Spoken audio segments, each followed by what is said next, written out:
Hi friends, ఈరోజు అయితే శనివారం కదా. శనివారం స్పెషల్గా నేనైతే ఈరోజు ఇంట్లో బగారా రైస్ చేసుకున్నాను. ఇంకా దానికి కాంబినేషన్గా పన్నీర్ కర్రీ అయితే చేసుకున్నాను. ముందుగా ఒక బొగండి పెట్టుకొని అందులో 2-3 స్పూన్ల ఆయిల్ వేసుకొని, దాని తర్వాత ఆయిల్ వేడి అయ్యాక ఒక పెద్ద సైజ్ ఆనియన్, క్యారెట్, 2-3 పచ్చిమిర్చి, ఆలుగడ్డ, కరివేపాకు, కొత్తిమీర, ఇంకా బఠానీలు ఉంటే బఠానీలు కూడా వేసుకొని 5 నుంచి 10 నిమిషాల వరకు మంచిగా ఫ్రై చేసుకోవాలి. ఇవి ఫ్రై అయితే టేస్ట్ బాగా వస్తుంది.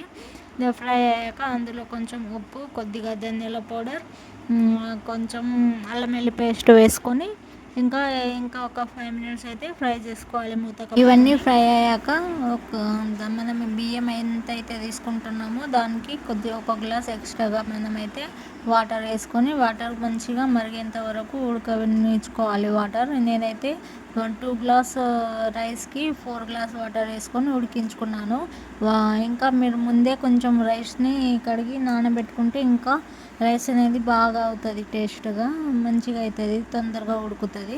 ఇక నేను ముందే నానబెట్టుకొని వేసుకున్నా. ఇక రైస్ చూడండి ఇట్లా అయింది. నాకైతే చాలా బాగుంది, టేస్ట్ కూడా ఒకసారి చేసుకొని చూడండి. తర్వాత పన్నీర్ ముక్కలను ఇట్లా కట్ చేసుకొని అన్నీ కూడా కట్ చేసుకొని దానిపై నుంచి మనమైతే కొంచెం ఉప్పు, కారం, పసుపు, కొంచెం కొద్దిగా లైట్గా ఆయిల్ వేసుకొని అంతా కలుపుకోవాలి. ఒక కడాయి పెట్టుకొని అందులో 2 టేబుల్ స్పూన్ల ఆయిల్ వేసుకొని మనము ఎలా అయితే కట్ చేసుకొని పక్కన పెట్టుకున్న పన్నీర్ ముక్కలన్నీ కూడా అందులోకి వేసుకొని అవన్నీ ఫ్రై చేసుకోవాలి. ఫ్రై చేసుకొని ఒక గిన్నెలో తీసుకొని పక్కన పెట్టుకోవాలి. ఇప్పుడు అదే గిన్నెలో మనమైతే ఒక పెద్ద సైజు ఆనియన్, 2-3 టమాటాలు, 2-3 పచ్చిమిర్చీలు వేసుకొని కొద్దిసేపు ఫ్రై చేసుకోవాలి. తర్వాత మీ దగ్గర జీడిపప్పు, బాదం పప్పులు ఇలాంటివి ఉంటే అవి వేసుకోండి. నేనైతే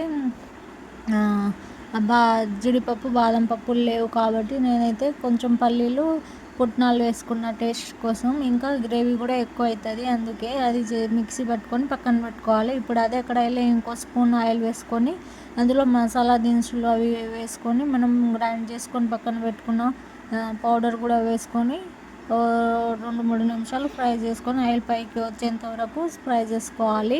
ఇలా ఫ్రై అయ్యాక పైనుంచి ఉప్పు, పసుపు, కారం, కొంచెం గరం మసాలా పౌడర్ వేసుకొని అది కూడా ఒక 10 మినిట్స్ అట్లా ఫ్రై చేసుకోవాలి. పచ్చి వాసన పోయేంత వరకు ఫ్రై చేసుకొని ఇప్పుడు మనకు సరిపడా వాటర్ వేసుకోవాలి. మన గ్రేవీకి సరిపడా వాటర్ వేసుకొని వాటర్ని కూడా ఒక 2-5 మినిట్స్ ఉడకబెట్టుకోవాలి. ఉడకబెట్టుకున్నాక మనం పక్కన పెట్టుకున్న పన్నీర్ ఫ్రై చేసుకొని పక్కన పెట్టుకున్న పన్నీర్ ముక్కలను కూడా వేసుకొని అవి కూడా కొద్దిసేపు ఫ్రై అయ్యాక పైనుంచి కొంచెం కస్తూరి మెంతి వేసుకొని ఇంకో 2 మినిట్స్ ఉడికినాక పైనుంచి ఇప్పుడు మనమైతే సాల్ట్ కూడా చూసుకోండి. లాస్ట్కి సాల్ట్ మెయిన్గా సాల్ట్ చూసుకుంటేనే టేస్ట్ బాగుంటుంది. పైనుంచి కొంచెం కొత్తిమీర వేసుకొని సర్వ్ చేసుకోవడమే. Thank you for watching.